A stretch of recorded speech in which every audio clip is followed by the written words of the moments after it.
Rajinikanth south India के सबसे बड़े सुपरस्टार और अपने आप में इस बात की जीती जागती मिसाल कि अगर लोग आपसे प्यार करें तो आपको क्या बना देते हैं। रजनीकांत एक ऐसा नाम है जिन्होंने बार बार ये साबित किया है कि लोगों का दिल जीतना कोई उनसे सीखे और लोगों का दिल किस तरह से जीता जाता है ये कई पीढ़ियों को वो सिखाते आ रहे हैं। आज रजनीकांत 71 साल के हो गए हैं, 71 ईयर्स ओल्ड हो गए हैं, लेकिन उनके बारे में जो कुछ खास बातें हैं वो मैं आपको बता रहा हूं जो उन्हें बहुत खास बनाती हैं। रजनीकांत के नाम पर मंदिर बनाया गया है, ये तो आप जानते हैं। एक बार उनकी फिल्म 2016 में एक फिल्म आ रही थी, उनकी नाम था कबाली, और उसकी रिलीज के दिन कई सारी ऐसी कंपनीज थी जिन्होंने छुट्टी घोषित कर दी थी क्योंकि उनके सारे के सारे एम्प्लॉयज उस फिल्म को देखने जाना चाहते थे। पूरी दुनिया में 66,000 फैन क्लब्स हैं उनके, 66,000 रजिस्टर्ड और अनगिनत क्लब जो हैं नॉन रजिस्टर्ड हैं जो उनके फैन क्लब्स हैं। जब रजनीकांत बीमार होते हैं तो लोग मंदिरों की सीढ़ियों पर चढ़ने लगते हैं, हवन यज्ञ कराने लगते हैं। कई तरह के किस्से रजनीकांत के चाहने वालों के बारे में मशहूर हुए हैं। एक रजनीकांत के फैन हैं जी मणि। इन्होंने रजनीकांत के जन्मदिन पर एक शानदार पार्टी देने के लिए अपनी पत्नी के सारे जेवर बेच दिए और किस्सा सामने आने के बाद जी मणि को रजनीकांत की एक डॉक्यूमेंट्री में जगह मिली थी।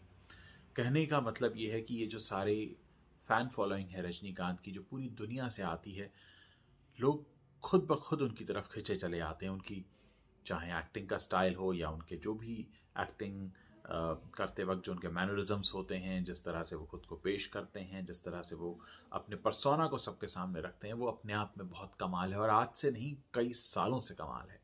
बहुत आम तरह से अपनी ज़िंदगी शुरू करने वाले रजनीकांत जो महाराष्ट्र से ताल्लुक़ रखते हैं और कभी बस में कंडक्टर के तौर पर काम किया करते थे, आज शायद इस दुनिया के सबसे ज़्यादा पैसे कमाने वाले एक्टर्स में से एक हैं।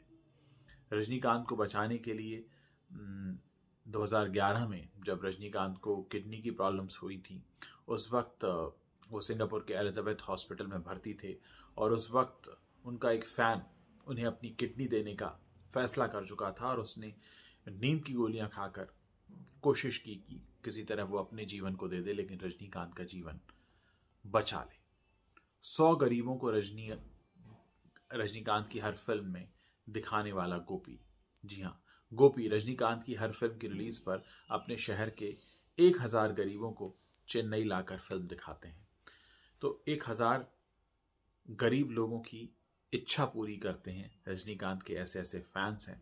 तमाम तरह के जोक्स भी बने रजनीकांत पर, तमाम तरह की बातें भी रजनीकांत के बारे में कही गई और ये भी कहा जाता है कि फिल्म मेकर्स किसी भी कहानी में उनका डेथ सीन रखने से डरते हैं क्योंकि उनको लगता है कि अगर उन्हें डेथ सीन रखा तो उनके फैंस नाराज हो जाएंगे। रजनीकांत को मरते हुए देखना यानी सिल्वर स्क्रीन पर मरते हुए देखना भी बेहद दर्दनाक हो सकता है उनके फैंस के लिए। और रजनीकांत की जो लव स्टोरी है वो भी बड़ी अलग तरह की लव स्टोरी रही है। उनका इंटरव्यू लेने आई थी लता, जिनसे उन्हें पहली बार में प्यार हो गया और 1981 में रजनीकांत ने लता रंगाचारी से शादी कर ली। रजनीकांत की लता से पहली मुलाकात तब हुई जब वो अपनी कॉलेज मैगजीन के लिए इनका इंटरव्यू लेने पहुंची थी और देखते ही देखते प्यार हो गया। सौंदर्या और ऐश्वर्या नाम की 2 खूबसूरत बेटियां हैं। रजनीकांत अपनी पत्नी लता के साथ रहते हैं और रजनीकांत का जो असली नाम है सब जानते ही हैं, शिवाजी राव गायकवाड़ था। 1950 में जन्म हुआ रजनीकांत का। 12 दिसंबर 1950 बेंगलुरु के एक गरीब परिवार में जन्मे थे। रजनीकांत के पिता मराठी मूल के थे, रामोजी राव उनका नाम था और एक पुलिस कांस्टेबल वो हुआ करते थे। रजनीकांत का नाम मराठी शासक शिवाजी के नाम पर पड़ा। शिवाजी राव गायकवाड़, महाराष्ट्र से ताल्लुक़ रखती थी उनकी फैमिली। रजनीकांत 4 भाई बहनों सत्यनारायण, नागेश्वर, अश्वत्थ, इनमें सबसे छोटे थे। अश्वत्थ उनकी बहन है। महज 9 साल की उम्र में रजनीकांत के सिर से माँ का साया उठ गया था। बचपन से ही पढ़ाई में अव्वल रहे रजनीकांत स्कूल में नाटक किया करते थे और नाटक करते वक्त उन्हें काफ़ी सराहना मिला करती थी। घर चलाने के लिए वो कुली बने, बस कंडक्टर बने और बहुत छोटे छोटे ऐसे काम किए जो बिल्कुल आम तरह की उनकी शुरुआत रही। पिता के रिटायरमेंट के बाद रजनीकांत के परिवार का गुजारा बहुत मुश्किल से चला करता था और वो इस बात को बहुत जल्द समझ गए थे कि उनके परिवार को उनके सहारे की ज़रूरत है। और कुली का काम किया और थोड़ी बहुत ज़िंदगी तब ठीक हुई जब वो बेंगलुरु ट्रांसपोर्ट सर्विस में कंडक्टर के तौर पर नौकरी करने लगे। और कंडक्टर की नौकरी करते हुए कन्नड़ा प्ले राइटर टोपी मुनप्पा के कहने पर रजनीकांत ने एक प्ले में हिस्सा लिया। इसी बीच उन्हें अपने हुनर दिखाने का मौका भी मिलता रहा और इस दौरान एक एडवर्टाइजमेंट उन्होंने देखा मद्रास फिल्म इंस्टीट्यूट का और वहाँ पर उनका मन हुआ कि मैं एक्टिंग का कोर्स करूँ। रजनी का गरीब परिवार उनके इस फैसले के खिलाफ था कि पैसे नहीं हैं और ये एक्टिंग कोर्स करने की बात कर रहे हैं, लेकिन अपने दोस्त को वर्कर राज बहादुर ने जब उन्हें फाइनेंशियल मदद की तो रजनीकांत ने वहाँ एडमिशन ले लिया और ऐसे शिवाजी से वो रजनीकांत बन गए। एक्टिंग कोर्स के दौरान असल में रजनीकांत पर तमिल फिल्म डायरेक्टर के बालाचंदर की नज़र पड़ी और के बालाचंदर ने उनसे कहा कि आप तमिल सीख लीजिए। रजनी ने तमिल बोलना तो सीख लिया लेकिन उन्हें कभी तमिल लिखना नहीं आया। इसके बाद बालाचंदर ने ही रजनीकांत को अपनी फिल्म अपूर्वा रांगाल इसमें 1975 में कास्ट किया और उस समय रजनी की उम्र महज 25 साल थी। के बालाचंदर ने ही शिवाजी गायकवाड़ को साल 1972 यानी 1972 में रजनीकांत का नाम दिया। ये नाम उन्होंने अपनी फिल्म मेजर चंद्रकांत के किरदार पर रखा था जो आज हर किसी की जुबान पर है। शिवाजी गायकवाड़ बन चुके हैं रजनीकांत, तो पूरी दुनिया उन्हें रजनीकांत के नाम से जानती है। तो एक ऐसा वक्त रजनीकांत ने देखा। 1978 का अगर मैं जिक्र करूं तो रजनीकांत की 20 फिल्में रिलीज हुई थी इस साल। एक्टिंग करियर शुरू करने के महज 2 सालों में आलम था कि रजनीकांत बड़ी बड़ी फिल्में कर रहे थे।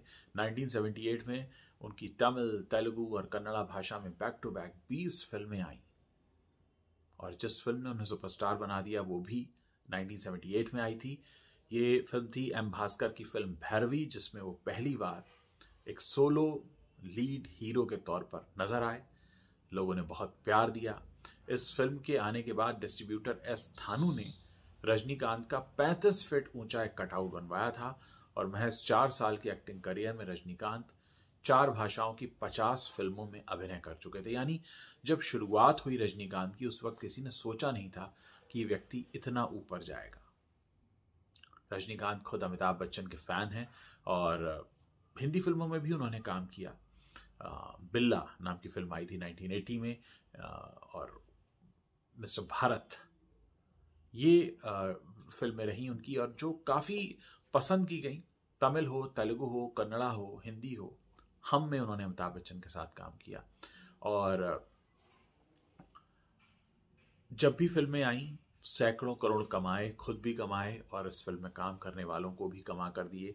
अपने प्रोड्यूसर्स के लिए हमेशा वो एक ऐसा दांव साबित हुए हैं जो कभी कहीं हारा नहीं। ऐसा कहते हैं कि 360 करोड़ रुपए की संपत्ति है रजनीकांत के पास, लेकिन वो खुद को अमीर लोगों की लिस्ट से बाहर ही रखना चाहते हैं क्योंकि वो हमेशा सोशल वर्क करना चाहते हैं। रजनीकांत अपनी आय का एक बड़ा हिस्सा हर महीने चैरिटी और सोशल वर्क के लिए देते हैं। रजनीकांत ने साल 2002 में चेन्नई में अपना एक बहुत आलीशान घर बनवाया जिसकी कीमत करीब 40 करोड़ बताई जाती है। तो कुल मिलाकर रजनीकांत वो हैं जो पर्दे पर और पर्दे के बाहर भी बहुत कुछ ऐसा है जो असंभव है उसे संभव कर देते हैं। पूरे दुनिया में उनके फैंस हैं और शायद वो अपने समय के सबसे सफल एक्टर्स में से एक हैं जिन्होंने पूरी दुनिया में भारत की और अपने सिनेमा की एक अलग ही पहचान बनवाई है। बहुत बहुत मुबारकबाद देता हूँ मैं उन्हें उनके जन्मदिन पर और उनके जो भी फैंस हैं वो डेफिनेटली उनसे एक बात तो सीख ही सकते हैं कि आप कितना भी ऊंचाई पर क्यों ना चले जाएं लेकिन सोशल वर्क करके आप हमेशा अपनों से, अपने लोगों से और अपनी ज़मीन से जुड़े रह सकते हैं।